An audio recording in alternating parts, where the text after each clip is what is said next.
Buenos días, Ani. Ya estamos grabando. ¿Tienen preguntas de la sesión pasada? ¿Algo que no haya quedado claro? ¿O algo que después vieron y que les surgió la duda?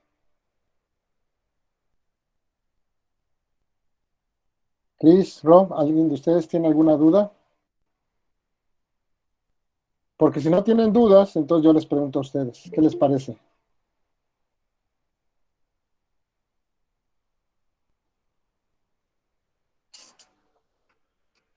Gaby, a ver, vamos a comenzar con las preguntas incómodas.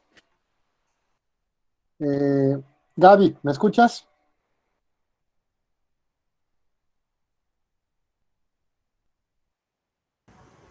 Buenos días, sí. Muy bien, Gaby. ¿Te acuerdas qué decíamos que se estudiaba en la microevolución en esta parte del curso que estamos tocando ahora?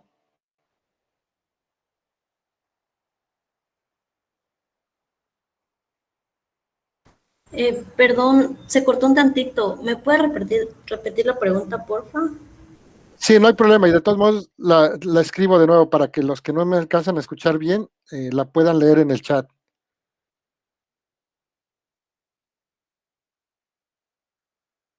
¿Qué es lo que estudia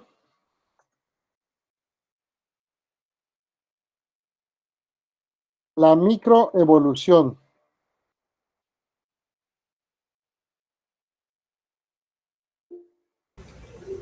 Las frecuencias alélicas de una población. Muy bien, sí. Vamos a ver la evolución como los cambios en las frecuencias alélicas de una población, de una o varias poblaciones, de una o varias especies, pero siempre son las frecuencias alélicas al interior de las poblaciones. ¿De acuerdo? Muy bien.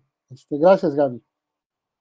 ¿Y alguien de ustedes recuerda cuáles eran las condiciones para que se diera el equilibrio de Hardy-Weinberg? Los que van llegando, por favor, Evelyn, muy bien, te escucho. Era que las poblaciones tenían que ser infinitamente grandes, no debían de haber agentes externos, la reproducción era aleatoria y que todos los alelos tenían que tener el mismo, ah, ¿cómo se decía? Potencial, Sí, la misma capacidad. el Sí, mismo muy bien. gradiente, pues, para agradar. Muy bien, gracias, Evelyn. Así es correcto, ¿no? Entonces, si se cumplían todas esas condiciones, que también Vale ya nos puso aquí en el chat, que no haya migración, y alelos igualmente competentes, etcétera. ¿Qué más puso por acá arriba? Ok. Este, entonces ahí tenemos una situación donde las frecuencias de los alelos de esa población probablemente estén en el equilibrio y por lo tanto no cambian, ¿sí? Ah, para los que van llegando, les pedí que en el chat se anotaran con el nombre que quieran que los llamen, y también para que así quede registrado ahí su participación. Amairani, ¿me escuchas? Sí, profesor. Eh, ¿Y te acuerdas qué fuerzas evolutivas hacían que se rompiera ese equilibrio de Hardy-Weinberg del que hablábamos la sesión pasada?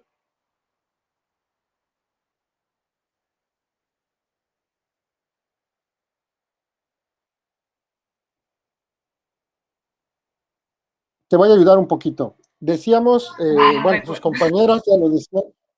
A ver, fíjate nada más. Decíamos que había condiciones para que no cambiaran las frecuencias de los alelos en la población y estuviéramos en el equilibrio de Hardy-Weinberg.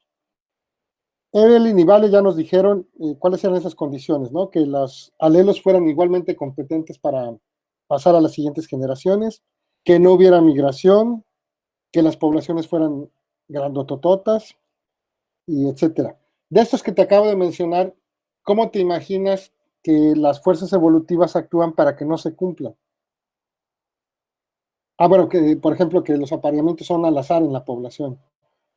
¿Te acuerdas de lo que hablábamos la sesión pasada? ¿De qué empezamos a hablar la sesión pasada, Mayrani?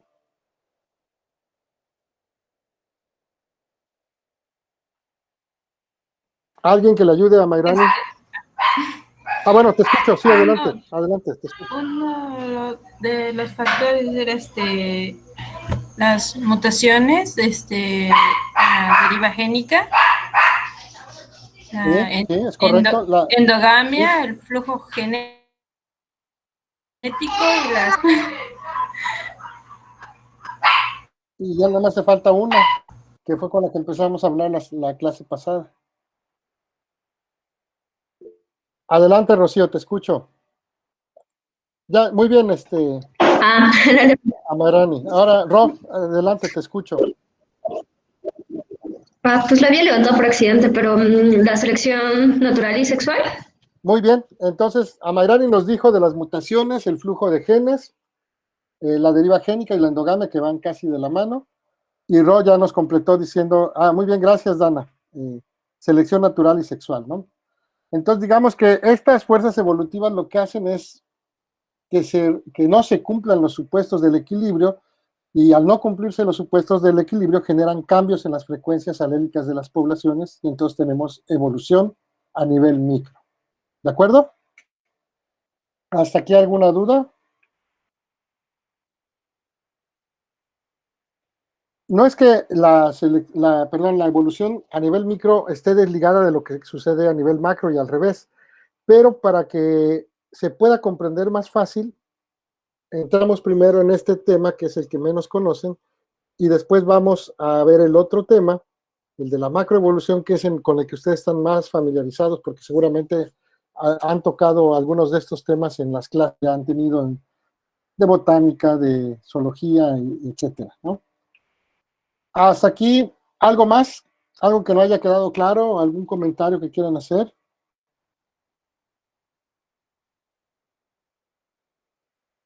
¿No? ¿Todo bien? Para que pasemos a lo siguiente. Bueno, muy bien. Permítame tantito. Voy a poner la presentación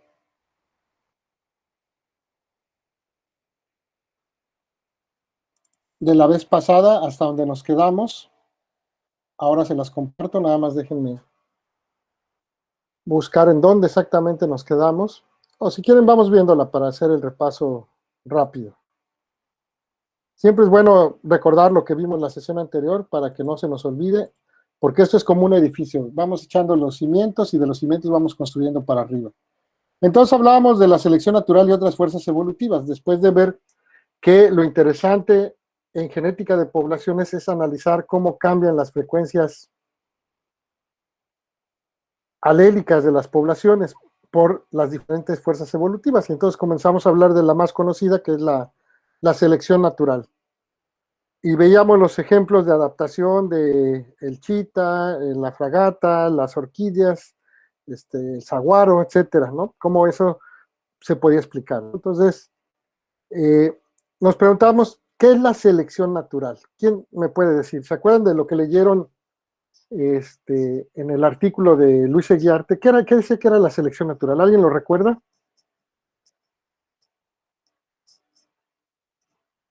Pueden ver su artículo, ¿eh? No se trata que lo tengan de memoria. Acuérdense que ustedes ya viven en la era de la supercarretera de la información y el problema no es más bien no es tener información, sino saber dónde encontrar la información que necesitan. Entonces, chequen su artículo y díganme, ¿qué es la selección natural? ¿Qué entienden ustedes por selección natural? ¿A qué se referirá esto que platicábamos y que veíamos en el video de Darwin, ¿sí? Y las diferentes formas de vida, que está bastante ilustrativo, ¿se acuerdan? ¿Cómo se imaginan qué es este proceso de la selección natural? No como una definición de diccionario, de así de que la selección natural es no, sino más bien entender a qué se refiere cuando hablamos de selección natural. ¿Quién me puede decir?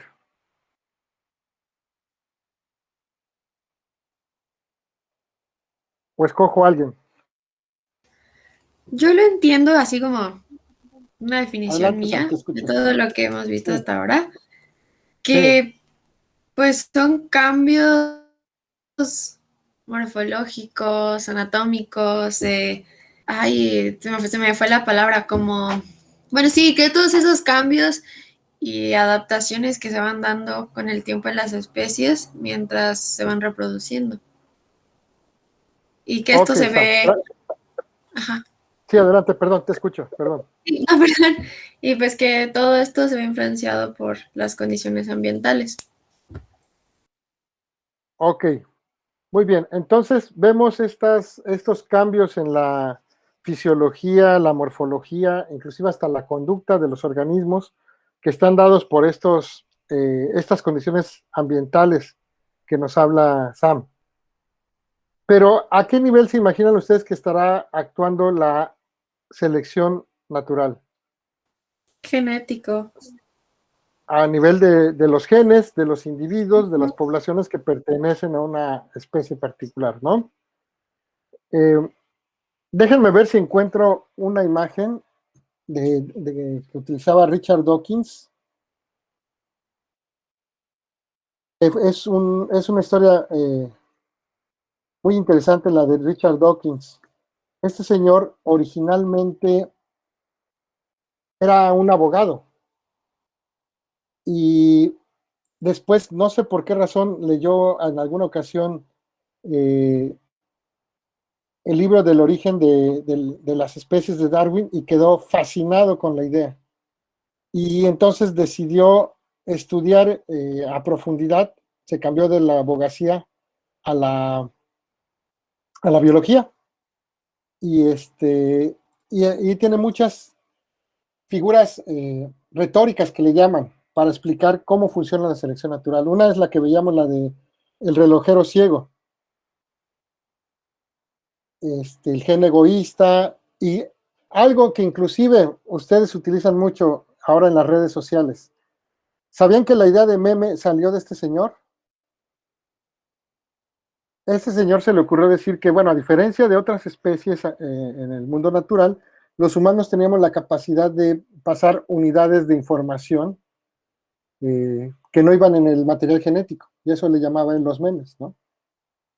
Entonces, cuando vean o cuando manden un meme, acuérdense de este señor. Déjenme ver, creo que acá está. A ver, ahí está la del relojero ciego.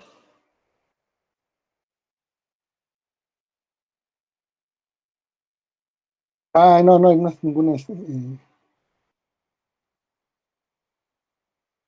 No, no importa. Bueno, quería enseñarles porque antes había una imagen, no sé si ya la censuraron o ya se perdió en el tiempo, donde hablaba de esta idea de cómo funcionaba la selección natural. Se las voy a tratar de platicar a ver si no resulta muy aburrida. Imagínense ustedes que los genes, en el típico cuento de princesas y castillos que seguramente nos escucharon cuando eran pequeños, imagínense una princesa, ¿no? Que está en su castillo, ¿no? Y esa princesa representa a los genes, ¿no? Ahí está el genotipo, ahí está bien guardadito allá adentro en el castillo. Y esa princesa es atacada por un dragón, de estos mitológicos seres que echan fuego por la boca o la nariz y que vuelan, ¿no? Que tienen forma así como de dinosaurio. Este dragón representa el ambiente que ataca a la princesa. Y la princesa, pues, es el genotipo, o representa el genotipo. ¿Quién sale a defender en los cuentos a la princesa? Contra el dragón o los malos que la quieren robar. El caballero. El caballero o el príncipe, ¿no? Entonces imagínense que el príncipe o el caballero es el fenotipo o la apariencia. Richard Dawkins utilizaba esta analogía para explicar un poquito cómo funciona la selección natural. Imagínense que ese ambiente es bien feroz, ese dragón es súper fiero y que ataca con toda la furia que puede y sin piedad, y pues se mata al príncipe o al caballero. ¿Qué va a ocurrir después? ¿Qué le ocurrirá a esa princesa una vez que queda eliminado su caballero o su príncipe que la defiende contra el dragón? Pues el dragón va a entrar a donde esté, la va a raptar o le va a hacer algo. O se la come si tiene hambre, ¿no? O la rapta, o lo que sea, pero no le va nada bien a la princesa, ¿no?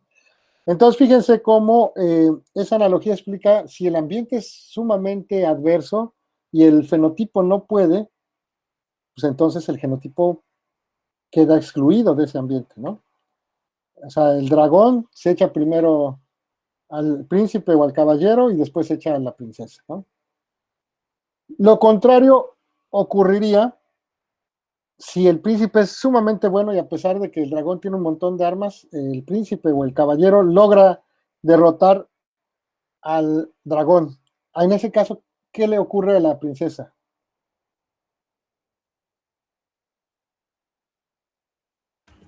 ¿Es libre? ¿Se libera? Digamos que está libre, para empezar, sobrevive, ¿sí? Y se No se le casa echa el con el dragón. príncipe. Se casa con el príncipe y tiene muchos principitos y princesas, ¿no? Entonces pasan a las siguientes generaciones. Bueno, lo mismo ocurre con los genotipos, cuyo fenotipo es capaz de protegerlos contra el ambiente adverso y entonces pueden pasar a las siguientes generaciones. Esa es un poco la analogía que Richard Dawkins utilizaba para explicar cómo funcionaba la selección natural. No se trata de que, y él aclaraba, que no se trataba de que el príncipe fuera espectacularmente bueno o que el dragón fuera muy chafa, no sé, sino más bien las combinaciones que se podían dar, ¿no?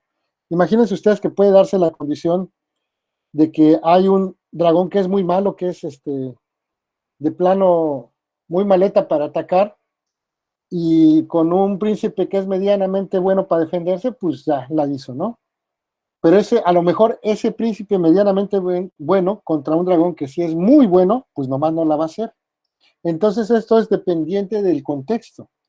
Es decir, el príncipe y la princesa van a ser funcionalmente buenos dependiendo del tipo de ambiente que les toca. Puede que les toque un ambiente muy adverso y aunque el príncipe sea muy, muy, muy bueno defendiendo, pues simplemente no las.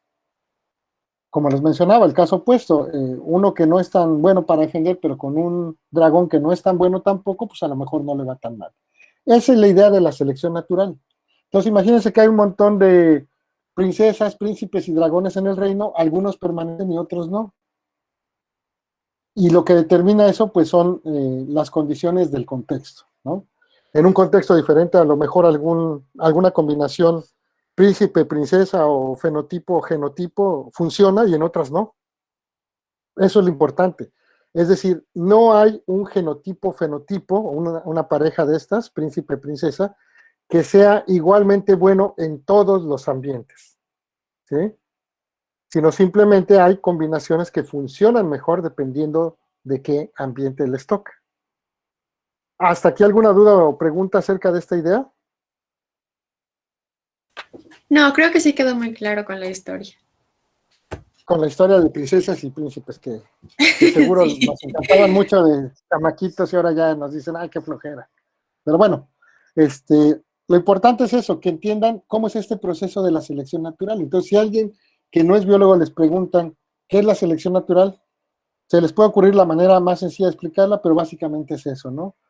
El proceso por el cual en ambientes particulares algunos pares de genotipos, fenotipos permanecen y pasan a las siguientes generaciones y otros no. No es que haya una idea como nosotros la manejamos de ser bueno o ser malo, simplemente son las situaciones que se dan las que permiten que a veces pasen o que no pasen, ¿no? A veces es más el azar y la necesidad que otra cosa. Bueno, entonces vamos a ver un poco cómo funciona esto, ¿no? Estos dos señores fueron los que desarrollaron esa idea. Ahí está Darwin en una faceta poco conocida de él. Según los historiadores de la ciencia, dicen que Darwin era un padre bastante amoroso y dedicado. Supongo que después de estar no sé cuántos años fuera recorriendo Sudamérica en el Beagle y regresar a casa, pues sí, se debe haber sido un padre bastante cariñoso con sus hijos, ¿no? Igual las que pues toda su vida fue un solitario, traficante de especies, que después con esa capacidad de observación que tenía, pudo llegar a lo mismo que Darwin, pues que también contribuyó a esta idea, ¿no? Pero sabemos que, como decía el video, pues como Darwin escribió su libro del origen de las especies, pues se le da más reconocimiento y mérito, ¿no? Luego platicamos un poco de lo que era el debate de Oxford entre Samuel Wilberforce y Thomas Huxley, que se dan hasta con la silla y hasta la fecha. Ustedes pueden ver ese debate que continúa, ¿no? Entre seleccionistas contra creacionistas. Pero lo importante es esta idea revolucionaria que proporcionaron tanto Darwin como Wallace, entender a la evolución como una descendencia con modificación, ¿no? Y si se acuerdan del video, el video lo explica muy, muy claro, es muy contundente. Digamos que si nos vamos en el pasado a alrededor de 3,000 millones de años atrás, podríamos encontrar a los antepasados, a los ancestros comunes de los humanos y las bacterias, ¿no? Y si cada uno sigue su propia línea evolutiva, su propia ruta de evolución, y dejamos que pase el tiempo suficiente, pues vamos a ver que de ser algo muy parecidos, ahora pues somos bien diferentes, ¿no? Y ya 5 millones atrás podríamos encontrar a los antepasados en los chimpancés con los que compartíamos un montón de características que ahora pues ya nos vemos a veces medianamente diferentes, a veces no tanto, ¿no? Entonces esa es la idea de la evolución por selección natural, ¿no? De cómo ligeras variantes van siendo seleccionadas por el ambiente y pueden permanecer o prosperar. Algunas quedarán en el camino y otras llegarán hasta nuestros días, ¿no? Y eso, el registro fósil nos da constancia contundente y clara de que muchas especies que existieron en el pasado, pues hoy ya no están en el planeta. Entonces, esa idea se llama variación heredable en eficacia, ¿no? Esta variación que se hereda con diferentes eficacias es lo siguiente. Imagínense que tenemos estos genes representados por estas canicas de colores, amarillas, moradas, rojas, verdes, y el otro es como naranjita. Espero que vean los mismos colores que yo, porque la otra vez me pasó que estaba ahí dando una explicación muy a todo dar, y de repente, pues lo que ustedes veían en la pantalla era diferente a lo que yo tenía en mi pantalla. Pero bueno, son diferentes colores. Y si dejamos que pase el tiempo, pues vamos a empezar a ver que a la siguiente generación hay colores que se vuelven más abundantes que otros, porque son más eficaces para pasar a la siguiente generación, por alguna característica, ¿no?, que hay en el ambiente. Y si dejamos el tiempo suficiente que pase, pues a lo mejor vamos a ver que después de muchas generaciones hay una o unas pocas características que son las que predominan, ¿no? Pueden ver ustedes en la imagen que en el camino quedaron las moradas y las verdes, mientras que las rojas se volvieron sumamente abundantes. Alguna propiedad en ese ambiente les permitirá tener tantas copias en las siguientes generaciones y por eso se vuelve abundante. Y las naranjas y las amarillas que prácticamente están a punto de desaparecer. No sabemos si van a mantenerse o van a desaparecer. Pero básicamente esta es la idea del proceso de la selección natural. Hay una característica que resuelve un problema del ambiente, a la cual le llamamos adaptación, y esa característica permite que el organismo sobreviva y que alcance la reproducción. Y si esa característica se hereda, pues eso pasará a sus descendientes y la historia se repite una y otra vez, hasta que vemos a las poblaciones como actualmente están, ¿sí? No podemos viajar en el tiempo hacia atrás, no tenemos una máquina del tiempo en estos momentos, pero sí podemos hacer reconstrucciones de cómo pudieron haber sido los organismos hace cientos o miles de millones de años, ¿no?, a través de conocer algunas características que son importantes, ¿no? Darwin en su libro lo pone así, tal cual: a esta conservación de las variaciones y diferencias individualmente favorables y a la destrucción de las que son perjudiciales, le he llamado selección natural o supervivencia de los más aptos. Aquí Darwin se fusila esta frase de supervivencia de los más aptos, que era de un sociólogo llamado Herbert Spencer, pero bueno, la pone en un contexto natural. Con esta idea, ya cuando Fisher junta la teoría de Darwin con los principios de la herencia de Mendel, propone su primer modelo, que es el modelo del pico adaptativo. Entonces, para Fisher no había nada más en la evolución que la selección natural. Él era un súper admirador de Darwin, y con esa admiración que le tenía, además de ser un excelente matemático y estadístico, entiende muy bien los procesos de los que hablaba Darwin en su libro del origen de las especies. Y llevó a generar con esta idea del equilibrio de Hardy-Weinberg una formulación matemática para decir cómo podría actuar la selección natural y hacer que las frecuencias de uno de los dos alelos en particular, en este modelo de un locus con dos alelos, cómo podría funcionar la selección natural y qué se podría predecir, ¿no? Entonces Fisher propuso este pico adaptativo en donde él decía, imaginemos que la población es esta pelota o esta canica y que hay una montaña. La gravedad no permite que solita la canica pueda moverse de la parte baja de la montaña al pico.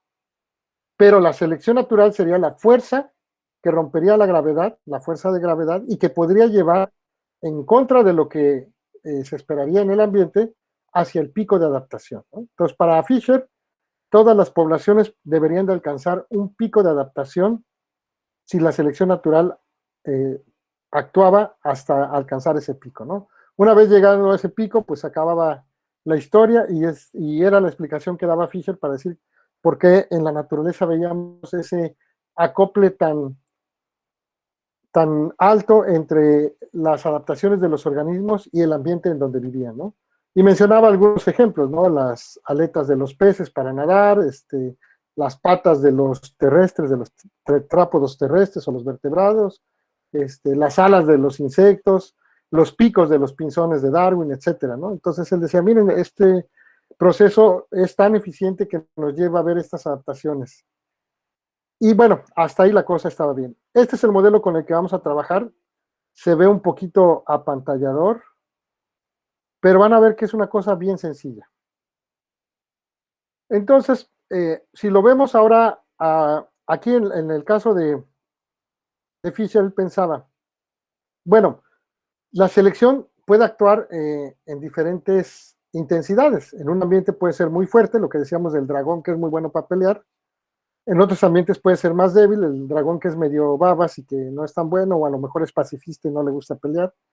Y entonces la selección iba a tener diferentes fuerzas, ¿no? Aquí yo lo que les puse en este ejemplo es una simulación partiendo de una frecuencia muy alta del alelo dominante, o de P, que es casi 1, ¿no? Está por ahí del 90% o 0.9. Y con diferentes intensidades de selección, la más bajita, que es la de color azulito delgado, que es 0.1, hasta la más alta, que es de 0.5, que es ese color como moradito, ¿no? Vean ustedes cómo las frecuencias de este alelo dominante van disminuyendo. ¿Eso qué significaría en términos de la selección natural? ¿Cómo está actuando la selección sobre el alelo A mayúscula o dominante, representado por su frecuencia P? Si su frecuencia va disminuyendo conforme pasa el tiempo. Que ¿Quién me no puede estás, decir?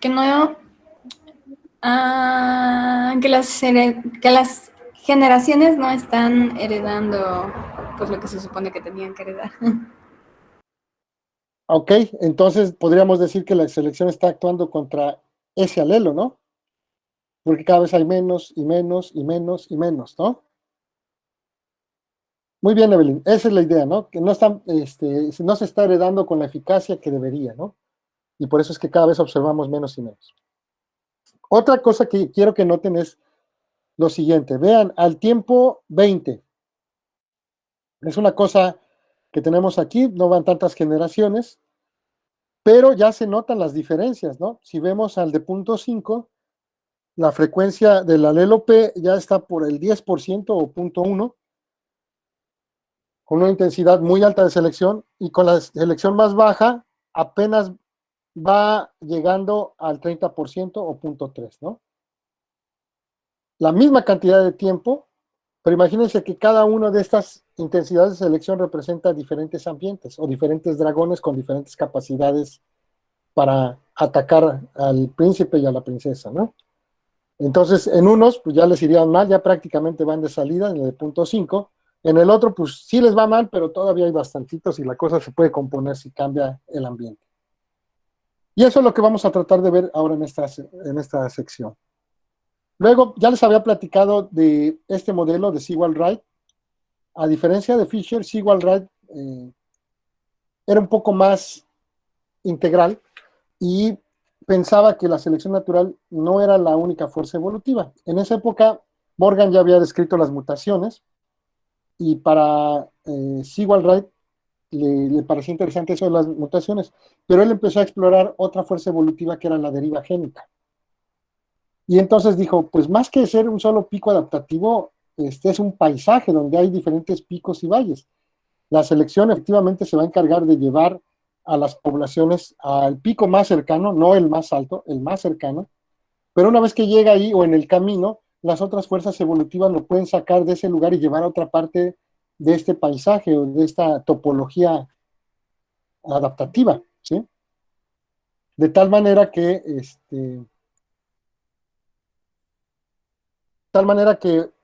las poblaciones iban a vagar de un lado a otro, a veces llegando a los picos, a veces quedándose en los valles, por la acción conjunta de las diferentes fuerzas evolutivas, ¿no?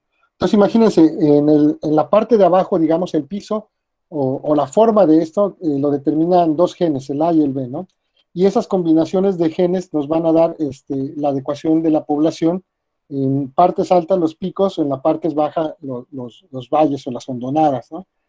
Y entonces la población, dependiendo de las frecuencias de sus genes A y B, pues iba a estar en diferentes momentos o diferentes partes de este paisaje, ¿no? A veces cerca de los picos, a veces en los valles, y que las diferentes fuerzas evolutivas, ya sea la mutación, la deriva, el flujo de genes, la selección, podrían estar haciendo que esa población se moviera, pues están cambiando las frecuencias de esos alelos, de esos genes, ¿no? Entonces, fíjense, acá les puse un ejemplo, ¿no? Imagínense que la población en este perfil de ese paisaje está en ese valle y tiene dos opciones, subir al pico A o subir al pico B. Pero para subir al pico B le queda un poco más lejos. Por eso es que está en rojo ahí ese dibujo, ¿no? Sería lo ideal alcanzar el pico más alto, pero la selección no funciona así, no lleva al pico más alto, sino al más cercano. Esa es un poco la idea de lo que propuso Sewall-Wright acerca de cómo se moverían las poblaciones en términos de sus frecuencias de alelos en este paisaje adaptativo. De tal manera que cuando llegara a ese pico adaptativo iba a tener ciertos valores de frecuencias del alelo dominante y del alelo recesivo, que lo mantendrían en ese pico hasta que otra fuerza evolutiva lo sacara de ahí. Esta figura, y es la última con la que vamos a terminar aquí, déjenme ver. Bueno, no, me faltan todavía una más. Simplemente hace referencia a que nosotros tenemos un ambiente inicial, ¿sí? Pero ese ambiente no está fijo ni grabado en piedra, sino que es muy dinámico, puede cambiar. Inclusive hay biólogos teóricos que dicen que las poblaciones, conforme se van modificando en sus frecuencias alélicas y por lo tanto en sus características fenotípicas, van haciendo modificaciones al ambiente. Y el caso más espectacular pues somos nosotros, ¿no? Si no, vean cuando vamos proliferando como población, cómo vamos deforestando. Entonces, cuando cambiamos ese ambiente, pues eso hace que el ambiente podamos estar en un pico o en un valle, y si regresamos a la situación original, vamos a poner el ejemplo, tenemos una selva, la deforestamos y eso nos lleva a tener un pico en una cierta condición, pero si dejamos de estar deforestando y dejamos que naturalmente se regenere la selva, vamos a regresar a la condición inicial. Entonces, la población se va a ir moviendo por acción de la selección a donde esté el pico más alto, perdón, al pico más cercano, no el más alto. ¿Sí? Esa es un poco la idea de esto. Ahora, suena bien padre, suena bien interesante tener un marco de referencia así. El problema es que cuando tenemos este tipo de referencias, los humanos tenemos a caer en exageraciones y en irnos a los extremos, ¿no? Entonces, muchos biólogos en la década de los 70 con este marco teórico de referencia decían, la selección natural es lo único chido y lo único que importa en la evolución, lo demás no importa. La mutación, pues sí, está bien, pero no es importante. El flujo tampoco es importante, la deriva mucho menos. Y entonces se cayó en un exceso de decir que cualquier cosa que observáramos en la naturaleza, en los organismos vivos, se podría explicar por la selección natural. Y eso fue lo que se llamó el programa adaptacionista. Esos dos señores que ustedes ven ahí, el de la izquierda es perdón, el de la derecha es Stephen Jay Gould y Eldridge es el de la izquierda. Ellos fueron muy fuertes críticos de ese programa adaptacionista, ¿no? De decir, casi ya basta de que todo se explica por adaptación y selección natural. Hay muchas cosas que no. Eldridge era paleontólogo y trabajando con unos fósiles de moluscos, él se dio cuenta que había grandes periodos de tiempo en el registro fósil donde aparentemente las especies no cambiaban y le llamó mucho la atención. Entonces él dice, sí es cierto esto que dice Darwin, pues aquí yo no veo nada. Y luego notó también que de repente había ciertas formas en un estrato geológico y al siguiente había formas completamente diferentes o bastante diferentes de las del estrato anterior. Y entonces él decía, pues esto no fue gradual, esto fue un cambio brusco. Entonces empezó a cuestionar si todo era así tal cual como decían Darwin y Wallace. Junto con Eldridge, Stephen Jay Gould propuso esta crítica al programa adaptacionista, en donde todo se explicaba por selección natural y adaptación. Y recurrieron a este personaje que era un personaje muy famoso en la época victoriana, que se llamaba el doctor Pangloss, que se disfrazaba así, era un actor, y con ese disfraz en las óperas o comedias que se llevaban a cabo en su época, hacía críticas muy fuertes a la situación social, ¿no? Entonces se volvió un personaje así icónico, ¿no? Hagan de cuenta, por decirles algo, si les digo ahorita Maluma, ¿no? O cualquiera de estos famosos, ¿no? Era un personaje socialmente conocido. Utilizaron a este personaje para explicar lo siguiente, decían, es que el programa adaptacionista ya cae en cosas absurdas o ridículas, ¿no? Y decían, imagínense que pensando en este personaje del doctor Pangloss, la selección natural hubiera generado una adaptación, que sería la nariz, para que este personaje pudiera ponerse los lentes, ¿no? Y decían, pues eso es incorrecto. Aunque suena una historia bastante coherente, sabemos que no es así, ¿no? La nariz es resultado de una serie de procesos alométricos en el desarrollo del cráneo en los humanos. Y por eso tiene esa forma, ¿no? Y también tiene una función que no tiene que ver con la de sostener los anteojos, sino más bien con la de percibir olores. Es como si ahora dijéramos que las orejas pues, son una adaptación para ponernos esa idea de los lentes y el doctor Pangloss para decir que no todo es selección natural. ¿Hasta aquí alguna pregunta o duda? Y bueno, empezaron a darle valor a las otras fuerzas evolutivas.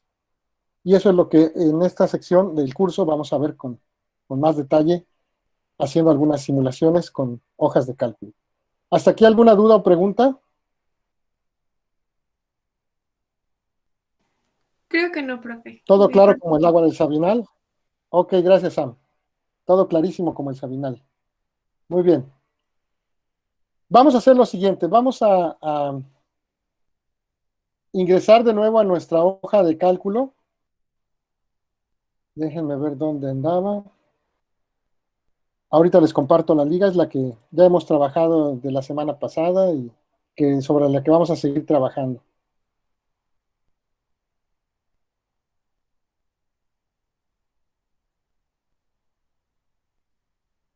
¿Cómo están? ¿Les parece si damos un pequeño receso de 10 minutos y a las 12 continuamos con lo que sigue? Los necesito frescos y con el cerebro trabajando al 200%. Yo digo que sí, mejor a las 12 empezamos. Yo también. Ok, y mientras les comparto la hoja aquí por si quieren ir entrando y para que no haya prisa. 12, comenzamos otra vez.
Hola de nuevo, espero que ya hayan podido refrescarse un poquito, estirarse tantito. Ya veo que están varios en la hoja de cálculo. Vamos a proyectarla.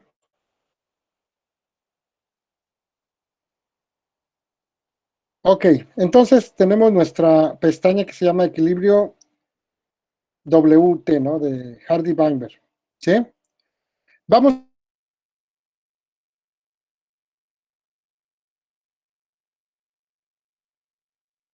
hacer una copia de esta hoja porque la vamos a modificar un poco. Clic con el botón derecho y le digo duplicar. Y ya que me hizo la copia, se fijaron que ahora está en la hoja que sí se copia EWT. Vamos a modificarle el nombre, vamos a cambiar el nombre y le vamos a poner selección, sin acentos, sin nada más selección. ¿De acuerdo? Hasta ahí todos van bien, no hay ningún problema. ¿Dudas, preguntas? Todo bien. Todo bien, profe. Muy bien. Gracias. Ok, vamos a borrar los valores. Déjenme ver, permítanme tantito. Bueno, no vamos a borrar nada. Hasta aquí tenemos el equilibrio de Hardy-Weinberg. Hasta aquí no hay ningún problema, ninguna duda.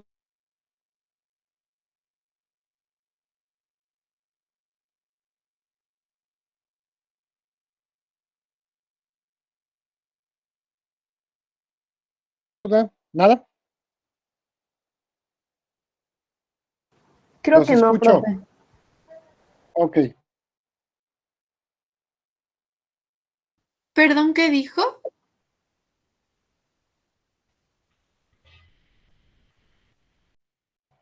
Bien, la lectura de partida va de nuevo. Hasta aquí espero que no haya ninguna duda o comentario. Lo siguiente que vamos a hacer es, del punto de partida, que es este equilibrio de Hardy-Weinberg, sí. ¿Lo escuchan? Es ese problema, es que se nos está cortando, a veces como que queda en silencio y como que se corta toda una frase de lo que dice y se vuelve a escuchar el audio. Ok. ¿Quieren que mejor lo escriba para que no haya ningún problema? Y que quede registrado ahí, para que las palabras no se las lleve el viento y la mala señal. Ahorita Si ya quieres, lo escucho bien. y mejor escriba solo las palabras claves por si se nos llega a trabar, pues ya le entendemos más o menos. Híjole, pero para saber cuáles van a ser las palabras claves. Bueno, vamos a tratar de hacerlo. Me dicen si no se escucha. Creo que mi micrófono andaba chueco, entonces por eso no me escuchaban. Lo que vamos a hacer ahorita es partir del equilibrio de Hardy-Weinberg. Y como bien decía Luis Eguiarte en su texto, ese es el punto de partida. ¿Cómo se les ocurre a ustedes que podríamos incluir en este modelo, que es el modelo de Hardy-Weinberg, el efecto de la selección natural? ¿Qué tendríamos que hacer? ¿Qué decíamos que era la selección natural?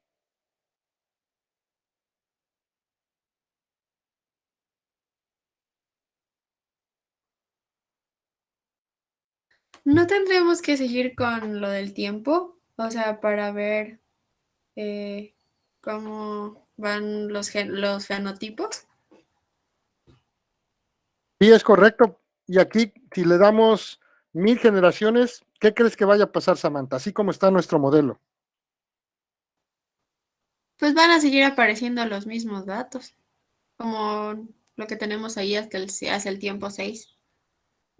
Exactamente, porque está en el equilibrio. ¿Qué tendríamos que hacer para que cambiaran esas frecuencias por efecto de la selección natural? Es decir, ¿cómo incluimos el efecto de la selección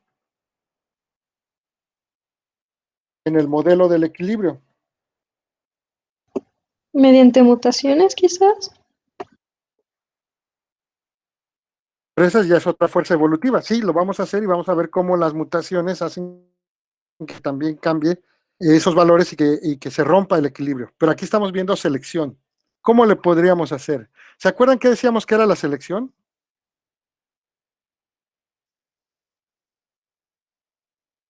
Regresen al ejemplo de proceso por la el cual algún fenotipo o genotipo pasaban a las siguientes generaciones en ciertas condiciones. Ok, por ahí va el asunto. Entonces, regresando al ejemplo de los castillos, los caballeros y las princesas, supongan ustedes que tenemos diferentes genotipos. En este caso, ¿cuántos tenemos? ¿Cuántos ven ahí ustedes en la hoja de cálculo? ¿Cuántos genotipos diferentes ven? ¿Es? 3, muy bien. Muy bien, Dana. Son el dominante, representado por la letra D, el heterocigoto, con la letra H, y R, que es el que corresponde al recesivo. Digamos que tenemos 3 princesas, cada una en su castillo diferente, cada uno con su propio caballero o príncipe, que es el fenotipo que se va a enfrentar, y van a enfrentar estos 3 princesas al mismo dragón. Y entonces, como ya lo mencionó muy bien Evelyn, no a todos los genotipos les va bien. Muy bien. Entonces, ¿cómo? Ya tenemos la idea teórica, ¿no? Hay que incluir ese efecto de que no a todos les va bien. ¿Cómo le hacemos para incluir ese efecto? ¿Qué se les ocurre?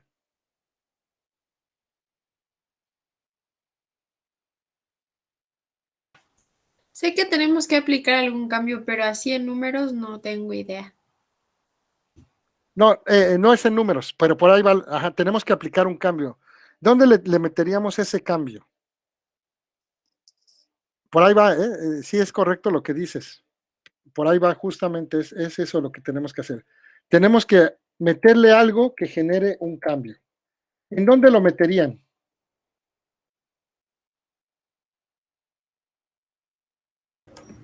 ¿En la expresión de alguno de los genotipos? En la expresión de algunos de los genotipos, sí, y que eso se redunde en que a los genotipos les vaya diferente, ¿no? ¿Sí están de acuerdo?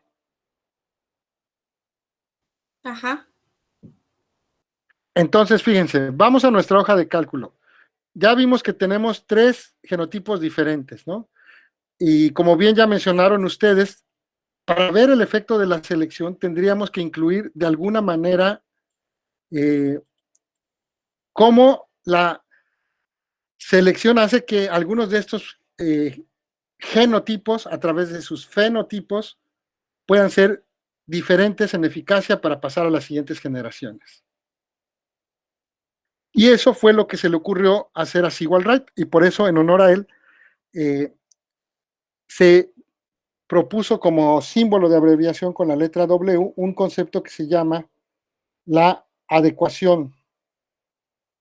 ¿Sí?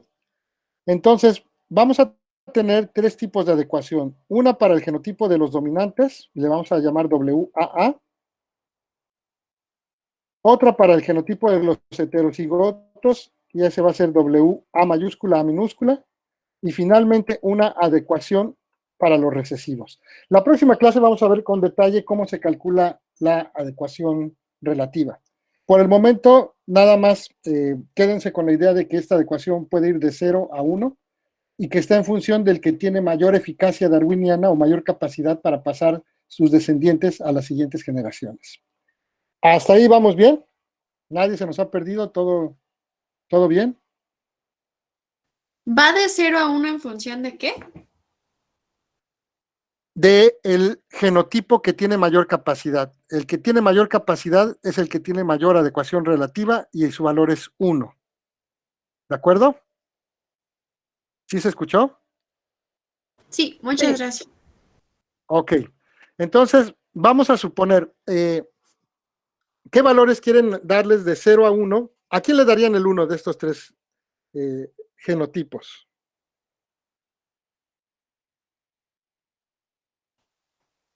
¿Al heterocigoto? Ok, vamos a dárselo al heterocigoto. Entonces vamos a ponerles algo menos que 1 a los demás. ¿Cuánto le darían al doble A mayúscula? A la adecuación relativa del doble A mayúscula.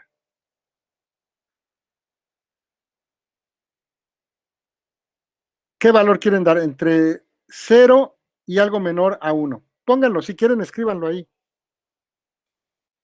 0.47, ok. 0.4, vamos a dárselo, vamos a ponerlo ahí. Ahorita les explico por qué en donde lo estoy poniendo.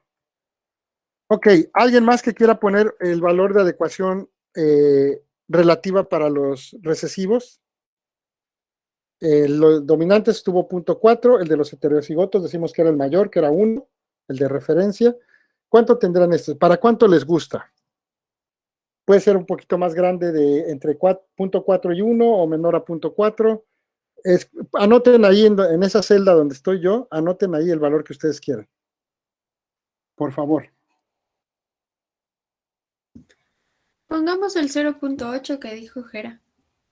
Ok, me parece bien. Lo que pasa es que yo no puedo ver ahorita ¿cómo se llama? No puedo ver ay, se me fue la El onda. chat. Sí, no puedo ver el chat del Meet. Entonces, ahí sí, si ustedes me dicen qué están poniendo, se los agradeceré muchísimo. ¿De acuerdo? Ya lo pusieron entonces.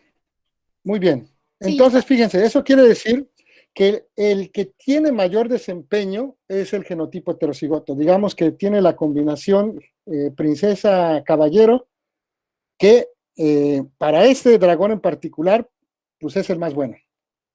En segundo lugar estaría la combinación de los recesivos y en último lugar la de los dominantes. ¿Hasta ahí vamos bien? ¿Hasta ahí alguna duda o pregunta o algo que no haya quedado claro? Hasta ahora todo bien. Muy bien. Entonces lo que sigue es que ya sabemos cómo les va a cada uno de estos, ¿no? Le va muy bien al heterocigoto, medianamente bien al recesivo y le va pésimo al dominante. Permítanme, déjenme dejar entrar a sus compañeros. Ok, entonces lo que vamos a hacer ahora es poner eso en la fórmula, incluir eso que está ahí en la fórmula para que entonces ahora sí ya podamos tener toda esta parte de el efecto de la selección, ¿sí? En los 3 genotipos y ver cómo le va a cada uno de estos. ¿De acuerdo? Entonces, fíjense, vamos a ver, para el primer tiempo, pues no pasa nada, eso era lo que había. En el segundo tiempo, vamos a tener que incluir el efecto de esto, ¿sí? Entonces, ¿cómo le hacemos? ¿Qué se les ocurre que tenemos que hacer? Si quisiéramos incluir el efecto de las adecuaciones relativas para calcular nuestros nuevos valores de los genotipos de H y R, ¿qué tendríamos que hacer? ¿Qué se les ocurre? Obviamente tenemos que considerar las frecuencias de P, como en el primer caso que es P cuadrado, P por P, pero también ahí queremos incluir ahora el efecto de la adecuación relativa. ¿Qué se les ocurre hacer ahí? ¿Se aplica la fórmula de Fisher? La de Fisher sería para delta Q. Tiene razón, es correcto eso. O para delta P en su defecto. Pero aquí lo estamos trabajando directamente sobre la frecuencia del genotipo dominante. ¿Qué tendríamos que hacer? ¿Qué le incluimos a además de las frecuencias de P, que es con el que se construye el genotipo dominante? Ahí tendremos, no sé si tendremos que dividirlo entre el 0.4, que es lo del dominante. Muy bien, pero más que dividir, multiplicarlo, ¿no? Porque sería el Ok. efecto que tendría. Entonces, esto lo encerramos entre paréntesis y lo multiplicamos por esto que está aquí. Como no queremos que se nos mueva esa celda, vamos a dejarla fija con un signo de pesos antes del número 2 para decirle que aunque lo copiemos hacia abajo, esa celda no se va a mover de renglón. Va a quedar fijo en el H, pero no se va a mover de renglón. Eso es nada más para la fórmula. Muy bien, y le damos Enter. Entonces fijan que ahorita ya de entrada ya cambió todo, ¿no? Ya cambió los valores que siguen. Bueno, ahora para el heterocigoto, ¿qué hacemos?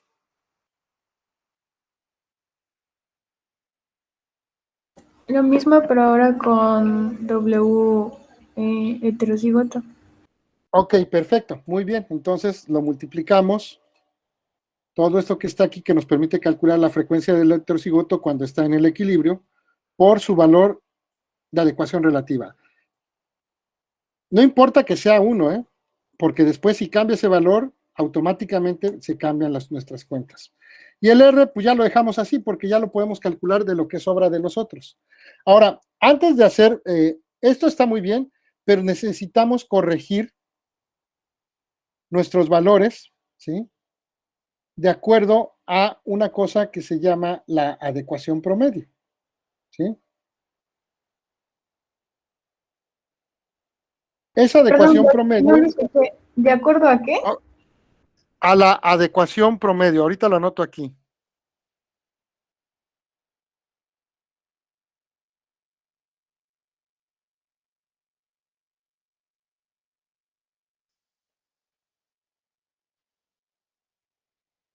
¿Sí?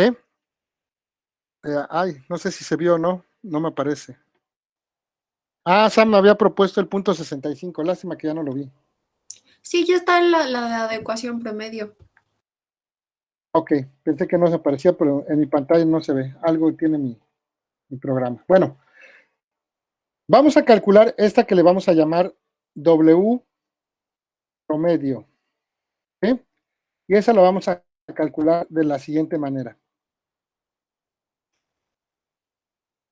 Vamos a calcularla un tiempo antes, en el 1. Y la vamos a calcular así.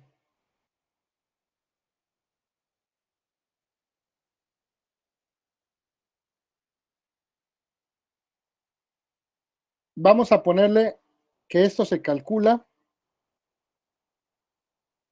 de esta manera. Esto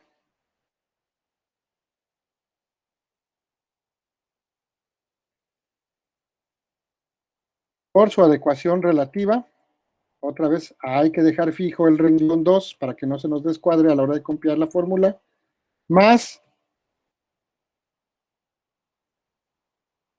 el heterocigoto por su adecuación relativa, y otra vez dejamos fijo el renglón 2, y finalmente el recesivo por su adecuación relativa, dejando fijo el renglón 2, para que cuando lo copiemos no se nos descuadre. Ahí está. ¿Se fijaron? Lo único que hicimos fue sumar la frecuencia de cada genotipo en función de multiplicado por su adecuación relativa, y con eso tenemos la adecuación promedio. Muy bien. Ahora nos regresamos al tiempo 2 que está en el renglón 4. ¿Sí?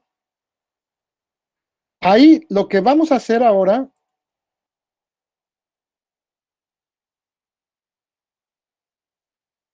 es lo siguiente. Aquí vamos a incluirle el efecto ya de la selección en este tiempo 2. Otra vez, vamos a hacer déjenme ver, permítanme, déjenme ver. No, algo aquí hice mal, perdón. Como ya está multiplicado por su adecuación relativa, ya no tenía que hacer esto. Una disculpa.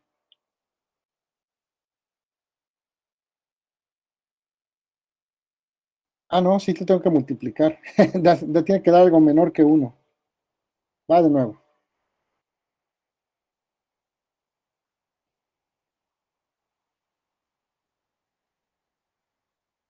Permítame, paciencia, serenidad y todo lo demás.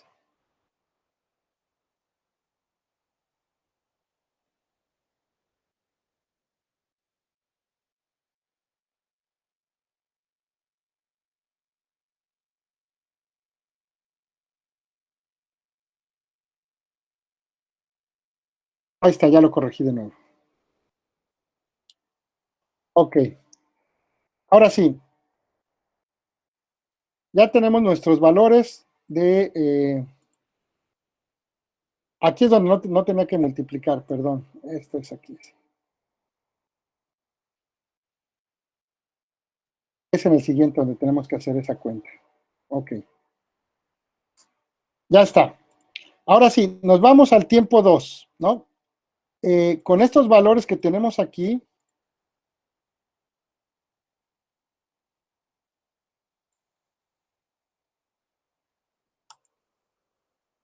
ahora sí vamos a calcular el efecto, ¿sí?, de la selección natural. Entonces, va de nuevo. A nuestra fórmula lo multiplicamos, ahora sí, en este tiempo, ahora sí, por el valor de adecuación relativa, y lo dividimos todo eso entre la adecuación promedio. Y lo calculamos. Igual acá, a nuestra fórmula la multiplicamos por su adecuación promedio, y todo eso lo dividimos entre la adecuación promedio del tiempo anterior. Pues ya nos cambió. ¿Se fijaron que ahora sí ya nos cambió? Y entonces ahora sí ya podemos ver el efecto de la selección. Vamos a copiar estas fórmulas que están aquí. Lo demás creo que no hay ningún problema. Voy a copiar primero esta. Y después voy a copiar esta. Para que vean cómo va cambiando, ¿sí? Y cómo la... Ah, perdón, déjenme ver. Hay algún error por aquí, déjenme ver.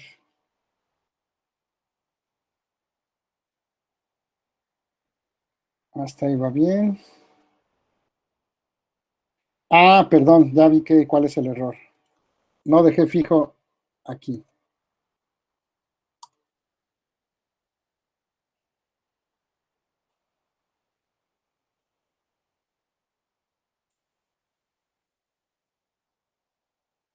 Ahora sí. Entonces, ¿qué es lo que van viendo ahí? ¿Qué es lo que están observando?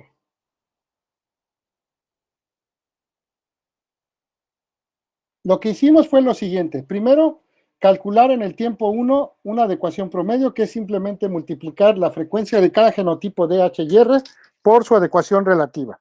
Hasta ahí no había ningún problema. Para el siguiente tiempo, ahora sí lo que hicimos fue, bueno, y sumarla, y eso nos daba la adecuación promedio.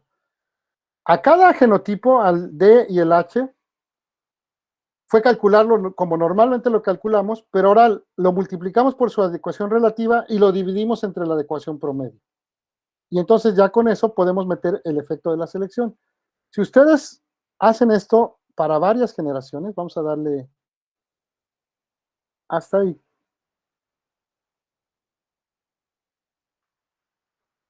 Van a ver lo siguiente. ¿Qué ocurre? Vamos a graficar, fíjense.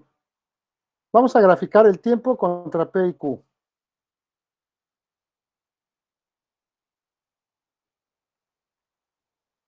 ¿Me van siguiendo o ya los perdí en algún momento? Porque de repente ya ni yo me entendí. Yo aquí ando. Me perdí hace ratito, pero ya, ahorita ya. Ay, aquí estoy. Bueno, vean qué pasó. Tenemos unas condiciones iniciales. La frecuencia del alelo dominante A mayúscula está en azul y la del recesivo en rojo.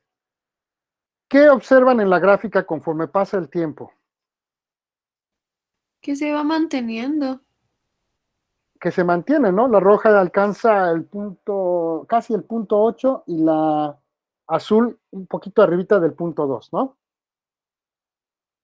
Vamos a hacer otra gráfica. Esta fue la primera. Vamos a moverlo un poquito para acá y hacerlo un poquito más chica para que se pueda apreciar.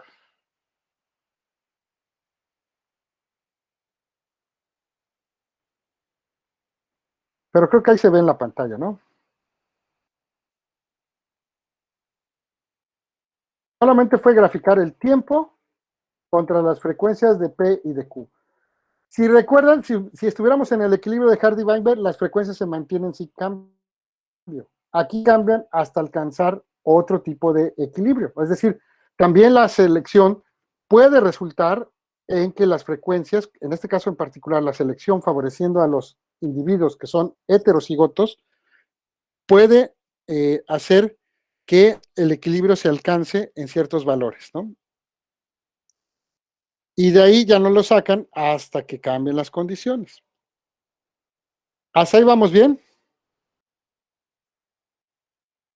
¿Alguien que se nos haya perdido en el camino?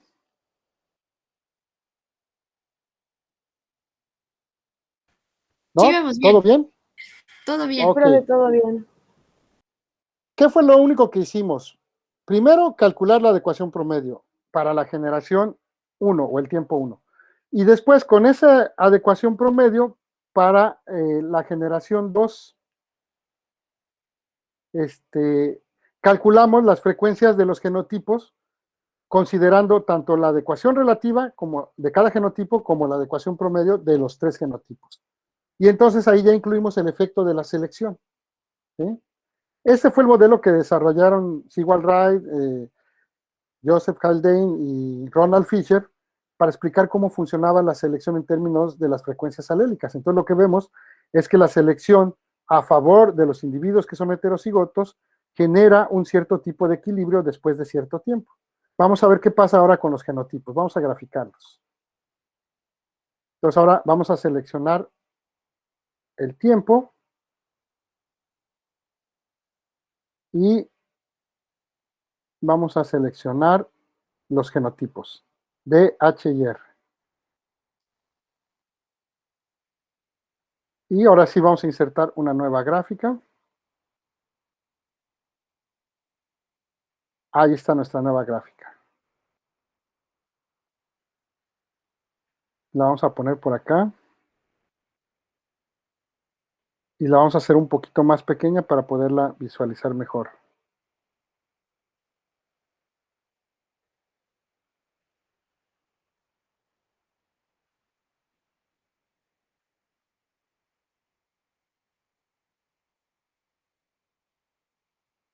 Ahí está. ¿Qué ven ahora en cuanto a los genotipos? ¿Qué les pasa a los genotipos? Vamos a ver quién es quién, permítanme. Ahí se ve. Ahora son los 3 genotipos, D en azul, H en rojo y R en amarillo. ¿Qué le pasa a cada uno de esos genotipos? Por ejemplo, el de D, que es ¿El dominante? ¿Sí? ¿Qué le pasa? perdón, el dominante, dejó de expresarse en las siguientes generaciones. El H, O su que frecuencia era ya es el, muy bajita, ¿no? ajá, el Ok, H, que era el ok. recesivo, como que se mantuvo, o sea, hubo un tiempo en el que subió y luego bajó y se quedó estable, pero quedó casi en la misma frecuencia con la que inició. Y R, que es el Ajá, H, el ajá. recesivo. Ajá. Y R, que es el recesivo, tuvo una mínima baja y de ahí subió y quedó hasta arriba. O sea, fue el que en las próximas generaciones fue el que más frecuencias tuvo. Ok, perfecto. Muy bien descrito. A D le va mal, digamos que tiene la combinación princesa-caballero más chafa en ese ambiente y entonces no le va tan bien. H tiene una combinación más o menos intermedia, no le va tan mal, pero el que le va mejor es a R. Vamos a ver qué pasa, ¿sí? Si cambiamos estas adecuaciones relativas. Vamos a ponerle los dos, tanto a dominantes como a recesivos, con 0.4. Vamos a ver qué pasa. Le damos Enter. Eso automáticamente nos va a recalcular todo, ya no tenemos que hacer nada, ¿sí? ¿Qué pasó ahora? Ahora se estabiliza ese valor en 0.6, pero para los rojos, ¿no? Y que son los heterocigotos. Después, en segundo lugar, va R y en último lugar va D, ¿no? Si nosotros cambiamos ahora y ponemos, por ejemplo, quisiéramos poner que el dominante es el que lleva la batuta junto con los heterocigotos, vamos a ver cómo le va al recesivo. Ahora el recesivo le va mal, ¿no? Su frecuencia baja. Entonces nosotros podemos ver, ustedes ahí le pueden mover a esto, después vamos a hacer, utilizar otros simuladores que son mucho más amigables. Este es para que vieran ustedes cómo los cálculos que se van repitiendo una y otra vez, simplemente modificando las frecuencias alélicas iniciales ustedes pueden ver qué es lo que le pasa a cada uno de los genotipos y a cada uno de los alelos en la población. ¿Hasta aquí alguna duda?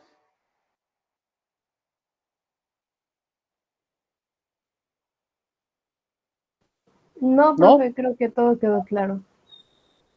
Muy bien, Yo pueden al seguir ahí en principio esta pensaba- parte. Perdón. Sí, Sam. Sí, No, que al adelante, Sam. principio pensaba que en la primera gráfica fue como R el que más se expresó en el tiempo, ¿no? En la primera Sí, que hicimos. Y yo pensé que iba a ser H, porque con lo que nos había dicho de la adecuación, que sí. el genotipo de mayor capacidad, y como tenía uno, pensé que eso iba a ser, pero ya vi que no. No, en este caso fue porque tenía un valor de adecuación más alto que el de los recesivos, perdón, que el de los dominantes, que los son doble A mayúscula. Y entonces eso en combinación con la parte de los heterocigotos que había, hacía que los recesivos fueran seleccionados un poco a favor, ¿no? Como por aventón, como le va bien a los heterocigotos, también les va bien a los recesivos, porque tenía un valor de adecuación relativa más alto. Sí. En el caso que estamos viendo aquí de selección a favor del alelo dominante, pues ahí es muy claro que le va muy bien al genotipo dominante, que es en segundo lugar al heterocigoto y en último a los que no tienen alelos A mayúscula, ¿no? Que son los recesivos. Ahora, aquí en este caso particular hay una cosa bien interesante. Aunque vean que la línea amarilla es prácticamente cero, en el caso particular de este tipo de selección, nunca se acaban los recesivos. ¿Por qué creen?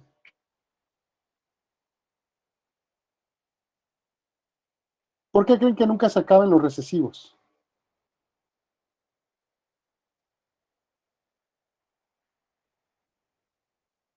Pueden tener una frecuencia muy baja, ¿sí? Como lo pueden ver en la gráfica del lado izquierdo. La línea roja baja, baja, baja, hasta que llega a un punto donde pues es muy bajita su frecuencia, pero siempre hay recesivos. ¿Por qué? ¿Dónde estarán escondidos esos recesivos que no los puede ver la selección? ¿En los heterocigotos? En los heterocigotos, y por esa razón nunca desaparecen de la población. ¿Sí? Solamente cuando están en combinación homocigota, la selección se los echa, los puede detectar y se los echa. Pero si van en combinación heterocigota, la selección no los puede detectar. Y por eso es que siempre hay una fracción, aunque sea pequeña, de alelos A minúscula en la población. ¿De acuerdo? ¿Hasta aquí vamos bien? Sí, profe. Ok. Bueno, vamos a hacer lo siguiente. Déjenme ver si todavía hay tiempo. Nos quedan menos de 30 minutos. Vamos a hacer lo siguiente.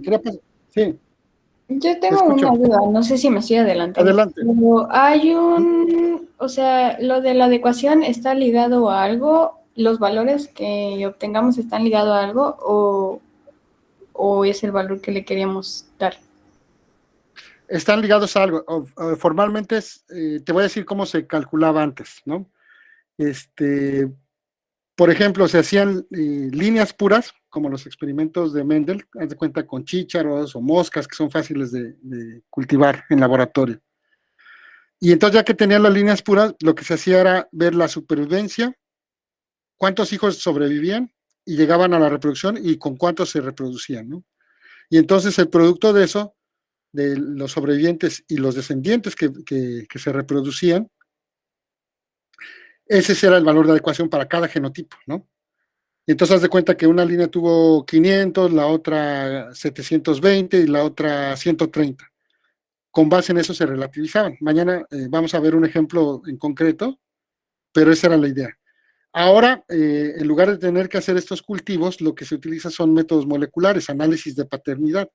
Entonces, tú puedes ir al campo, tomar las muestras de unas plantas este año, regresar el año siguiente y ver en las semillas o en las plántulas que hay, genotipificarlas y ver quiénes son los papás. Y entonces, con eso tú puedes darte una idea de la eficacia darwiniana o la eficiencia reproductiva, ¿no? Es así como se obtenían los valores de campo. Y una vez que se tienen los de campo, tú ves cuál es el más alto, pues ese es 1, y de ahí, relativo con ese 1, cuánto valen los otros. Lo vamos a ver la próxima clase, Beli. Ahorita nosotros nos inventamos los valores, pero vamos a ver cómo se calcula formalmente en la siguiente clase. ¿De acuerdo? Gracias. Sí, gracias. ¿Alguna otra duda? Creo que no, profe. Muchas gracias. Es que de nada, les quería pasar un video, pero no nos va a dar tiempo, es un poquito más largo, mejor mañana que tenemos tiempo, vemos el video. Es del viaje de Darwin y los sitios que recorrió cuando estuvo sobre todo por Sudamérica, ¿no? Y las cosas que encontró, está interesante. Pero ya no nos va a dar tiempo hoy. Entonces, mejor les quiero enseñar un par de cosas. ¿Han ustedes trabajado con R o RStudio? Es un software que se utiliza para hacer gráficas, cálculos matemáticos y estadísticos. ¿Alguna vez han oído hablar de él o han trabajado con él? Yo el año pasado, sí, el año pasado durante la semana de la biología estuve en un curso con R, pero sí se me hizo algo como de que hay que olvidar mucho las fórmulas o lo que hay que meter en el programa. Ok, porque lo vamos a ocupar aquí. Vamos a utilizar una función que tiene en la nube este programa para que no tengan que instalarlo en sus computadoras. Y se los voy a enseñar en un momento.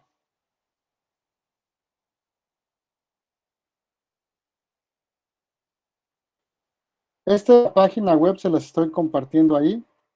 Los que puedan ingresar, Miguel también, bueno, la ventaja de R es que es una cosa colaborativa y muy, muy poderosa. Perdón, no, apenas voy viendo tu comentario, Eliseo.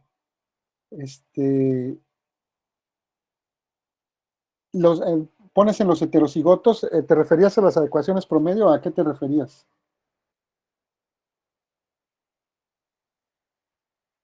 ¿Me escuchas, Eliseo? Se refería nada más a era- que no. Sí, Una respuesta al ejemplo, pero me di cuenta que no podía ver las respuestas. Nada más era eso. Ok, gracias, Eliseo. No, más bien una disculpa que no podía ver porque estaba en la otra pantalla. Bueno, ahí les puse ya la página web de R en la nube. Y ahorita voy a pasar para allá.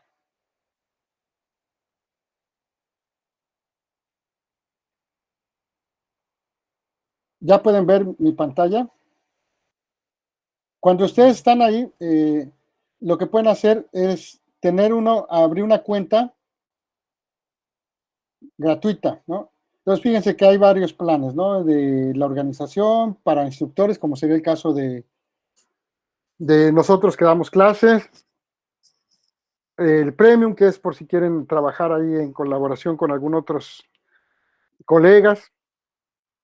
Y el gratuito, que es para los que somos de la UNICACH, porque no hay dinero. Quién sabe si alcance para pagar salarios en octubre o después de octubre. Mucho menos habrá para adquirir licencias de software, ¿no? Entonces vamos a agarrar el gratuito.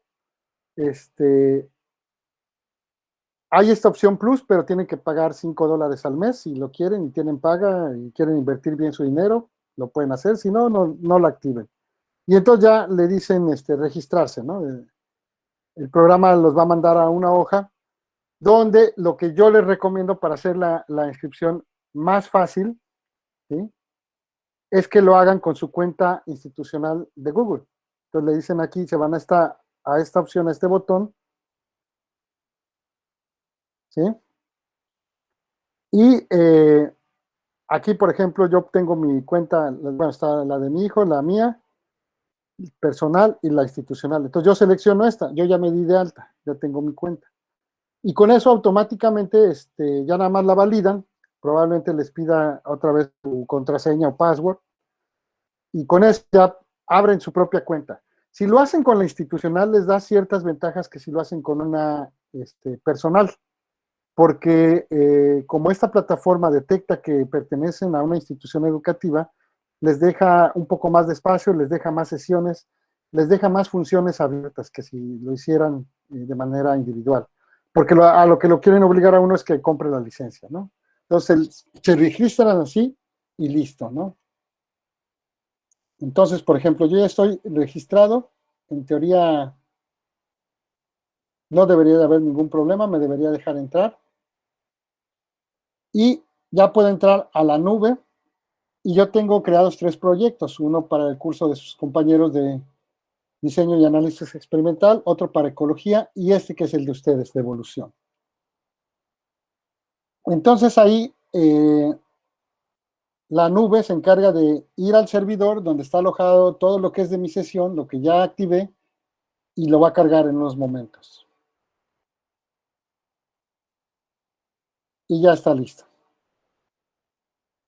Nada más que mi conexión es baratita y pues de antena, entonces tarda más de lo que se debería, ¿no? Además de que trata de buscar una conexión segura para que no se pirateen todos los chismes que tengo ahí guardados en mi compu. Bueno, entonces así es como ustedes pueden utilizar esta herramienta, porque hay una función que descubrí hace poquito. Déjenme ver si está instalado ese paquete. Ese paquete se llama Aprender Genética de Poblaciones, o en inglés Learn PopGene. Me voy a ir a paquetes, déjenme checar si está. Debería estar en orden alfabético, no está. Como no está, no pasa nada. Yo me voy aquí a esta función que se llama instalar. Le pongo el nombre y le digo que lo instale. Va a tardar un poquito en instalar, va a irse a buscar el servidor donde está alojado la información que contiene los códigos de esta paquetería con sus diferentes funciones, y lo va a poner, lo va a llevar al servidor donde yo tengo mi sesión para que quede ahí listo. Ahí está trabajando. Cuando está parpadeando parece que no hace nada. Cuando aparecen las letras en rojo, ahí aparece que está haciendo algo, ¿no? Entonces ya nos dice que está instalando en la nube, en la librería de 4.1, etcétera, etcétera. Y todos los programas asociados. Ahí los va a descargar, instalar, para generar las gráficas y todo eso. El semestre pasado tuvimos algunos problemas con algunos de los programas que teníamos, porque había que descargarlos, y pues no todo el mundo tiene acceso a los programas, y entonces a veces no podían hacer los ejercicios. Ahí está, ya quedó instalado. Ya nada más para checar, me voy de nuevo a la ventana de la derecha abajo, y para que quede activo, le doy una palomita aquí, clic, para que quede funcionando. Bueno, con eso vamos a trabajar, y ustedes lo pueden hacer desde la nube, simplemente teniendo su cuenta de correo electrónico, y con eso es más que suficiente. Abren su sesión y vamos a hacer lo siguiente. En caso de que no, para algunas cosas, estos programadores desarrollaron otra página web en donde lo pueden hacer directamente en la nube, y ahorita vamos a ver cómo. Les voy a poner, déjenme buscarlo, es que no es de su clase, porque no estaba pensado para esto, déjenme ver si está.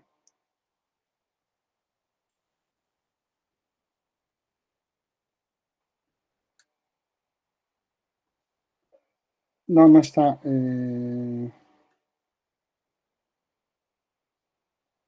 Les voy a poner un video donde explica un poco qué es R y RStudio. Está muy sencillito, es un video bien, bien sencillo. Ahora se los comparto. Y si lo quieren ver en detalle, también les doy la dirección, no hay ningún problema. Nada más déjenme localizarlo porque ahí está. Ahorita se los comparto.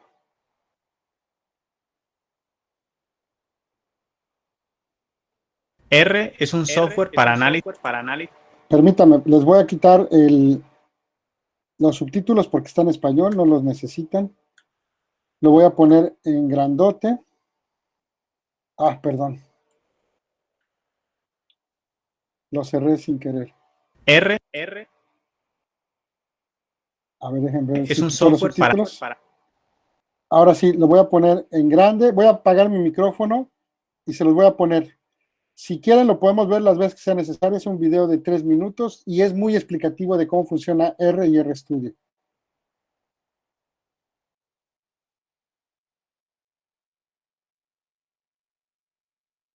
Para análisis estadísticos y gráficas. R es un software para análisis estadísticos y gráficas. Explico un poco más en este video.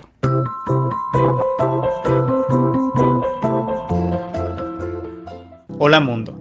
En este primer video del curso de R y RStudio vamos a ver qué es R y qué es RStudio, para qué sirven estos programas y quién utiliza este tipo de software. Pero antes, si has llegado aquí para saber cómo instalar R o cómo empezar a utilizarlo, tengo otros videos que pueden interesarte. Mira esta lista que he dejado en la tarjeta. Ahora sí, adelante. Primero, veamos qué es R. R es un programa que fue diseñado para hacer análisis estadísticos y gráficas. Además, R es software libre. Esto significa que es gratis para descargar, instalar y utilizar. R ha ganado popularidad porque la curva de aprendizaje es relativamente sencilla comparado con otros lenguajes de programación y permite maquetar o hacer prototipos de modelos muy rápido y con resultados muy buenos. Otra ventaja es que es más o menos sencillo compartir código. Por lo tanto, científicos en cualquier parte del mundo pueden contribuir con sus investigaciones. Así, utilizar métodos de análisis avanzados es mucho más accesible para todos. R tiene una gran comunidad a nivel mundial. Ahora, por un lado, R es el lenguaje de programación, como el que hace los cálculos. Y por otro lado, RStudio es un IDE o entorno de desarrollo integrado. En español, eso significa que RStudio es un programa para manejar R y utilizarlo de manera más cómoda en algunos aspectos. Me explico. Cuando abrimos R tenemos esto, la consola y este editor para escribir y ejecutar código. No está mal, pero cuando utilizamos RStudio tenemos ciertos paneles que nos hacen la vida más fácil. Las mismas cosas se pueden hacer más rápido. Eso es todo. Además de la consola y el editor para escribir y ejecutar código, como en R normal, tenemos un entorno de variables donde podemos ver qué objetos tenemos guardados en memoria. También hay un panel de utilidades donde se guardan todas las gráficas y podemos instalar paquetes o ver la ayuda. Es como tener todo lo que necesitamos para trabajar en un mismo sitio. En este otro video explico en detalle la interfaz de RStudio. Muy bien. Ahora, ¿para qué sirve R? Como decíamos hace poco, en R podemos utilizar muchos tipos de modelos estadísticos, desde regresión lineal hasta redes neuronales. R también se usa para graficar. Hay muchas cosas interesantes que se pueden hacer. En mi caso, que trabajo en algo entre analista y científico de datos, lo he utilizado para hacer modelos de series de tiempo y visualización animada. Esto que estás viendo lo he hecho con R. Puedes encontrar estas gráficas si buscas en Twitter, #datos de miércoles, entre paréntesis, González Gobella. Esto es para que veas el potencial que tiene R, así que te animo a aprenderlo. Puede no ser tan fácil al principio, pero los resultados son increíbles. La idea de esta serie de videos es que puedas aprender lo básico de R para mejorar en tus análisis y gráficas. Chévere. Ahora, ¿quién usa R? R es muy popular en la academia. Es utilizado por investigadores científicos, profesores y estudiantes, y también por analistas financieros, actuarios y economistas. En mi caso, mientras estudiaba estadística, era la herramienta que usábamos porque permitía hacer muchos análisis relativamente rápido. En los últimos años, también he visto mucho avance de R en las empresas o la industria. Muchos de mis compañeros lo utilizan. Sin embargo, aunque R permite integrarse con tecnologías Big Data, en mi opinión aún falta algo de tiempo para que madure su uso. Por ahora es muy útil para hacer modelos y gráficas interactivas. Espero que el contenido de este canal te ayude a mejorar en R, ya sea que estés estudiando o trabajando. Hago el mayor esfuerzo por explicarlo de la forma que me hubiera gustado que me lo explicaran a mí. Y por ahora eso es todo. Este video fue un repaso y preparación mental para lo que viene. En este video vimos qué es R y qué es RStudio, para qué sirven y quién lo utiliza. Te mando un saludo donde quiera que estés. Este video es parte de una serie de introducción a R y RStudio. Si quieres ver la lista completa de videos, puedes hacer clic en el icono de información en la parte superior o suscribirte al canal. Gracias. Como ven, el video es muy explicativo y si alguien quisiera ver la segunda parte de cómo se utiliza RStudio, también es un video corto y bastante gráfico de cómo se utiliza. Sobre todo para que le vayan perdiendo el miedo a utilizar este tipo de herramientas porque es muy sencillo. Van a ver la próxima semana, ya que hayan dado de alta su cuenta y que tengan acceso a RStudio en la nube, que es muy sencillo. E inclusive para otras materias les puede ser súper útil y le ahorrar un montón de tiempo, porque se pueden editar documentos ahí mismo adentro. Y prácticamente ya quedan listos como reportes. Les dan el formato que ustedes quieran o los exportan a Word y ahí los terminan de editar. Pero bueno, Nosotros lo vamos a utilizar para este programa que se llama Learn Pop Gym, que es con el que vamos a trabajar. Por ejemplo, si yo le pusiera aquí un signo de interrogación y le pongo el nombre del programa,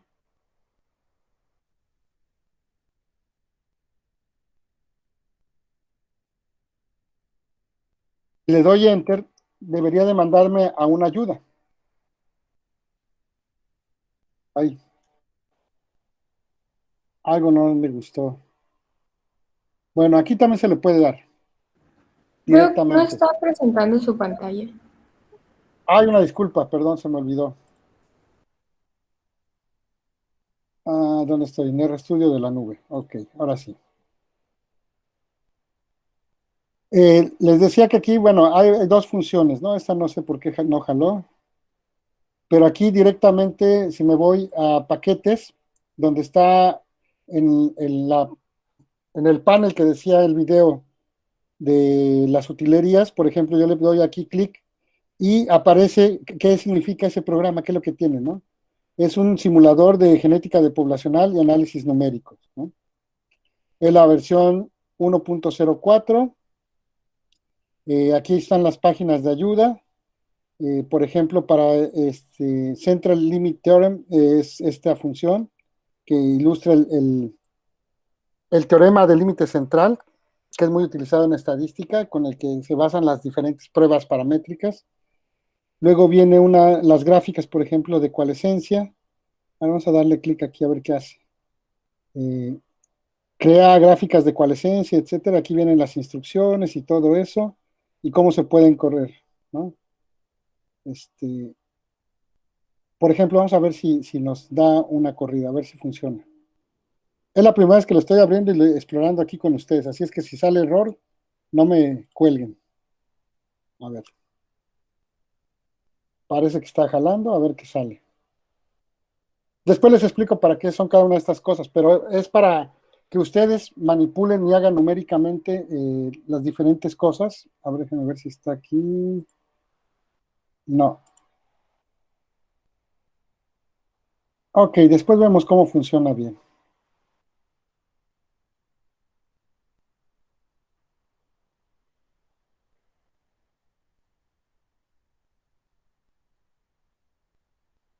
A ver, vamos a darle estas instrucciones.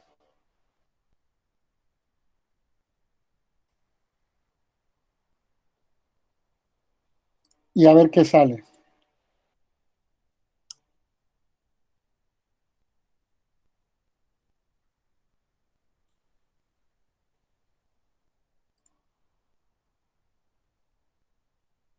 Oh,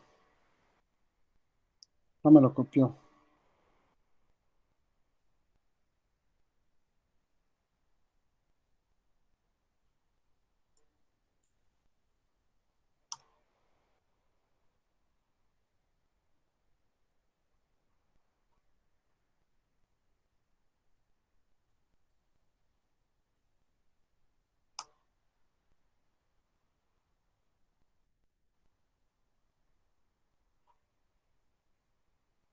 Ha marcado error, eso es bueno.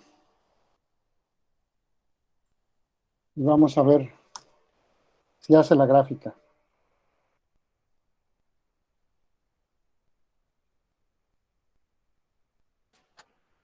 No nos dejó verla. Bueno, después buscamos cómo se hace para ver la gráfica. Se supone que aquí debía haber salido. Ah, miren, sí salió. Ahí está la gráfica de coalescencia. Bueno, ese tipo de cosas se hace este programa. Y vamos a ver qué otras funciones o utilidades le podemos dar. Ese es, híjole, ya se me fue el tiempo, ya no me dio tiempo a hablarles del otro eh, pero si quieren, ahorita les pongo en las páginas web ahí ahorita en el chat para que vayan viendo cómo funciona el programa en línea y para que mañana que retomemos esto, vamos a hacer algunos ejercicios ahí. Ahí se los estoy escribiendo para que ustedes las puedan checar.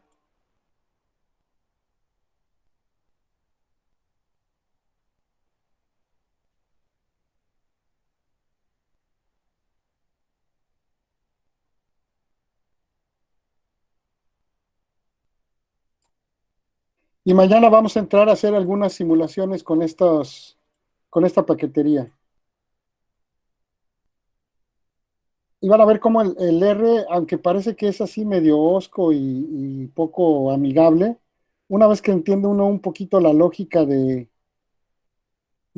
programa, se vuelve relativamente fácil utilizarlo. Entonces, les puede ser muy útil hasta para la tesis.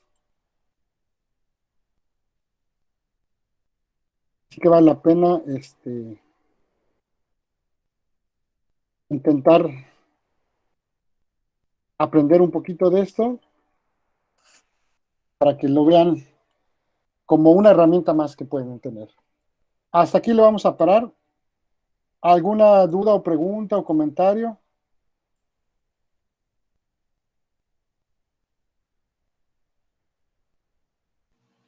Yo tengo una pequeña pregunta, pero no correlaciona a lo que estamos viendo. Lo que pasa es que, como se me fue el internet, yo entré a las 11:30 y se me olvidó que se tiene que poner los nombres en el chat, entonces, como para asistencia. Pon la mitad de tu nombre para que represente el tiempo que estuviste. No, no es cierto. Anótate. Anótate para que quede registrado. Gracias. No pasa nada. Pues, como les digo, no es responsabilidad de ustedes ni está en sus manos controlar el internet, la luz y otras situaciones, ¿no? Entonces, a distancia, de por sí yo soy bastante flexible en esas cuestiones. De hecho, Guillermo, la gente estaba notando con el nombre o la manera en que les gusta que les llamemos en la clase, ¿no? Los que faltan, anótense por favor para que queden registrados ahí. Y no pasa nada. En cuanto pueda subir a la nube, a la Classroom, esta sesión, el video, lo pueden revisar y cualquier duda la platicamos mañana. ¿De acuerdo? ¿Alguna otra pregunta o comentario para ya finalizar la sesión de hoy, si no hay más? Les puse también ahí la dirección electrónica del artículo donde está la publicación que explica cómo funciona ese programa. Si pueden darle un vistazo, es gratuito, lo pueden descargar. Es de acceso abierto. Para que sepan de qué se trata, al menos que se lean el resumen. Y si no, mañana lo vamos a revisar aquí rápidamente. ¿De acuerdo? Sí, profe. Gracias. Que ¿Está tengan buena... compartiendo las clases en la plataforma? Estoy compartiendo, ¿qué? Perdón. ¿Las grabaciones de las clases? Sí, les voy a enseñar dónde están porque creo que han tenido algunos problemas para encontrarlas. Ahorita les enseño. Sí, yo no sé dónde están, porfa. Espérame, permítame un momentito y ahorita te enseño dónde están.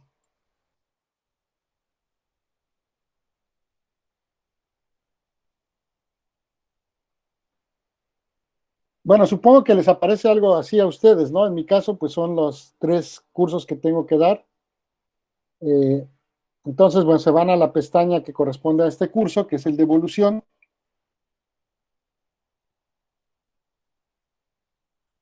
Se van a donde dice trabajo en clase. Y hasta arriba, ahorita ya quedó activado esto del ensayo.